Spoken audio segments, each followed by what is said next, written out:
Good morning, Scituate. My name's Tony Vignani. I'm Chairman of the Board of Selectmen. And to my left is Jim Boudreau, the Town Administrator.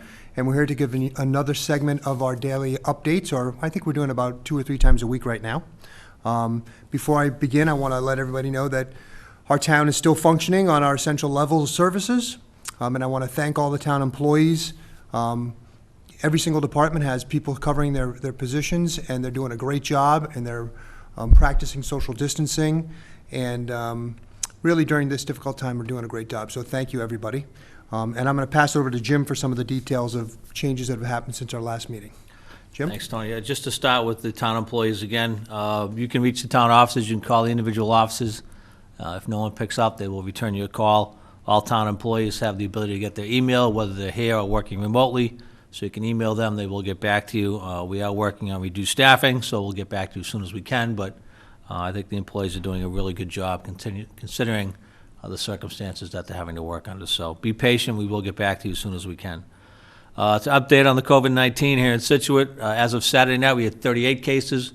We had no new cases on Sunday, so we stand at 38 as of right now. At the end of last week, Scituate did have the first death of a Scituate resident from COVID-19. There was an elderly resident with underlying health conditions. I can't give any more details on that, unfortunately, because of HIPAA, but we have had our first death. But of the 38 cases that we do have, 17 of them have finished their quarantine period, which is a good thing. The next 2 weeks are going to be the bad time. The Surgeon General said it's going to be the Pearl Harbor of our generation. The numbers are going to spike. Hospitals and emergency rooms are going to be at capacity or near capacity. So if you don't need to go out right now, you need to stay home. You need to be in. If you do go out, the new guidelines are you should wear some sort of mask and gloves when you go out. But you should try to stay home, especially the next 2 weeks. The town right now is we're looking to put up a page on our website just dedicated to COVID-19 and COVID-19 resources. Our IT department is working on that. Unfortunately, right now their main goal is to make sure all our employees have their access and keeping our virtual town running. But we will get that up as soon as possible. People will be able to go there for information and clicks to links on what they need to know. I talked about staying home, the social distancing. Driftway Park was full the other day. The lighthouse is getting crowded. We're getting emails from Hummerock. I know you're going to talk about that, Tony, but stay safe, stay apart is what we want to tell people. As Tony talked about, we're out working. We had to work yesterday. We had a sewer blockage on the Driftway. When they went and unclogged it, the majority of the clog was caused by disposable wipes being put into the system. Please, please, please do not flush disposable wipes into the sewer system. If you have a septic, you shouldn't put them in your septic either. They clog the pipes, they jam the pumps, they get in the machinery. So let's please keep those out. The guys came in yesterday and we were able to get that unclogged, but it could have been a major problem if we didn't have staff available. One change people might be interested in that the state made, Tony's going to go over a couple of them. The liquor laws, the restaurants and bars that are operating doing takeout will now have the option of providing alcohol as part of that takeout. It has to be in a sealed container. There are some other restrictions. We've sent those guidelines out to those restaurants and bars that are still operating.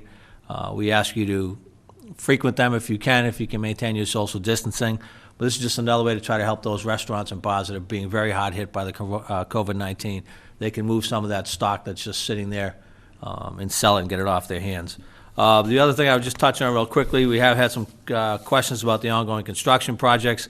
As I mentioned last week, we have asked for the state for guidance on those, whether or not they should continue working. We have not received that guidance.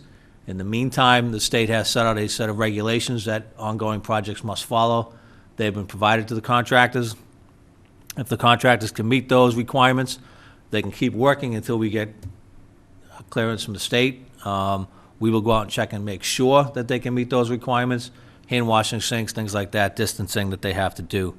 If a contractor does not feel that they can meet those requirements, then that contractor will have to shut down. But we're waiting for guidance from the state as to whether or not those 2 projects, the senior center and the athletic fields, are required to be shut down or whether they can keep working if they meet the requirements set forth by the state. That's what I have for now. Great. I'll piggyback on the website comment. So as Jim said, we've got it up and going, or developing it right now. It should be up shortly. One thing I want to add to that is the local businesses that Jim had mentioned. We've got restaurants. We've got, Mulaney's sells seafood. We've got local grocery store. We've got a lot of artisans in town. So on that website, as we all are, consider, keeping them in business and support them any way you can. But there will be a list on that website in terms of the local restaurants and how you can order food from them and what they're offering on that website as well. It was actually recently put in the Mariner. So if you can look at that. Two of the things that I've noticed is that both the Mill Wharf and Cosmos have closed for a short period of time. And I don't know exactly when they're reopening. I think Cosmos is a couple weeks and the Mill Wharf may be a month. But keep that in mind as you're looking to order out food. One of the other things that Jim mentioned was social distancing. For the most part, in getting out on the weekend and going to the brush and kind of going for a walk maybe around the lighthouse, I think people are being pretty good about it. Most people are wearing masks and keeping apart and walking, with mostly just their family members. But keep that in mind. As Jim said, this week and next week are the critical weeks. So, don't bend the rules at all. Follow what they're telling us to do, and let's make this stop as quickly as possible. One thing in terms of walking around the lighthouse, a lot of people are going out for rides also, just in their car to get out, which is understandable. Drive slowly around the lighthouse. It's a very narrow street. There's people out walking. Really go 5 or 10 miles an hour at most to get around there so that we don't have any other injuries involved. The other thing that I'm going to mention, and Jim can step in if I misspeak, but people are asking about town meeting and the elections that are coming up. I just want everybody to know that as of, I think, last week, the moderator has the ability to postpone town meeting for 30 days, and that's what he's done. So at this point in time, town meeting the earliest that it will be held will be on May 11th. So that change is definitely in place, and then we're kind of waiting for guidance from the state in terms of where we go there. And then the elections, at our last meeting, we postponed that, so that is going to be on June 30th at this point in time. And again, everything's a little bit up in the air, and we're waiting to get guidance from that in terms of that. But those two date changes have been made to this point in time. So it's actually June 13th, Oh, the election. June 13th. Right. Right, So that is the election on June 13th. Yeah, the board had filed legislation to change the town election to June 13th because our election under the normal course would have fallen on Memorial Day weekend this year. So we'd already filed that legislation, but now the state has passed legislation that applies to all cities and towns. So tomorrow night, the board will actually take a formal vote under the new legislation to postpone that election to June 13th. Great. And again, it may change from there depending on what the situation is. Those are the two things I wanted to touch on. The selectmen do have a meeting tomorrow night. It's our regular time. It's a virtual meeting. There'll be either 2 or 3 selectmen here and a couple of people in the room. And you can call in and participate. We had a meeting 2 weeks ago the same way. Just know we're not going to make any major decisions on situations that the town needs to weigh in terms of the population.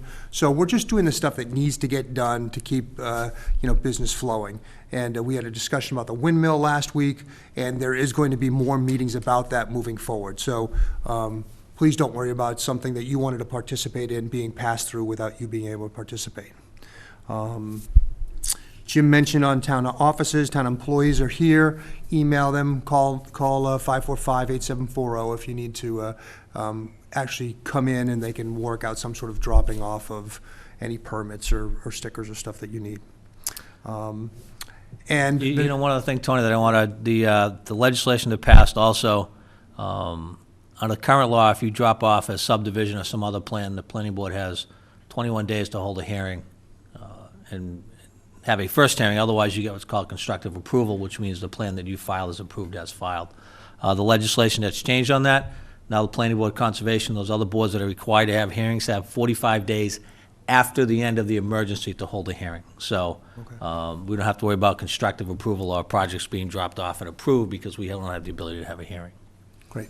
And again, that goes for the public also. If you want to weigh in on these issues, then those time frames apply to you as well.